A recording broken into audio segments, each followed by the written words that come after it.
આ છે શેષનાગનું ઘર અને અમરનાથ યાત્રાનો એક મહત્વપૂર્ણ પડાવ. એક એવું સ્થળ કે જ્યાં પ્રકૃતિ અને આસ્થા બંને એક સાથે જોવા મળશે. આ છે શેષનાગ લેક, જમ્મુ કાશ્મીરમાં આવેલું એક રહસ્યમય અને પવિત્ર તળાવ. માન્યતા છે કે અહીં શેષનાગ નિવાસ કરે છે.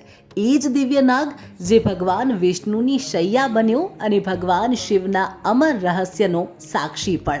પૌરાણિક કથા અનુસાર મનાય છે કે જ્યારે ભગવાન શિવ અમરનાથ ગુફામાં અમૃતત્વનું રહસ્ય પાર્વતીજીને સંભળાવવા જઈ રહ્યા હતા, ત્યારે તેમણે બધી જ વસ્તુઓને રસ્તામાં છોડી દીધી. ત્યારે તેમણે તેમના શેષનાગને અહીં જ શેષનાગ લેકમાં છોડ્યો હતો, જે આજે પણ અમરનાથ ગુફાની રક્ષા કરે છે.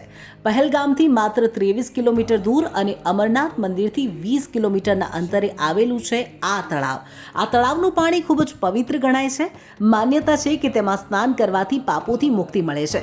તો ક્યારેક અમરનાથ જવાનું થાય તો શેષનાગ લેક પર જવાનું ભૂલતા નહીં. હર હર મહાદેવ.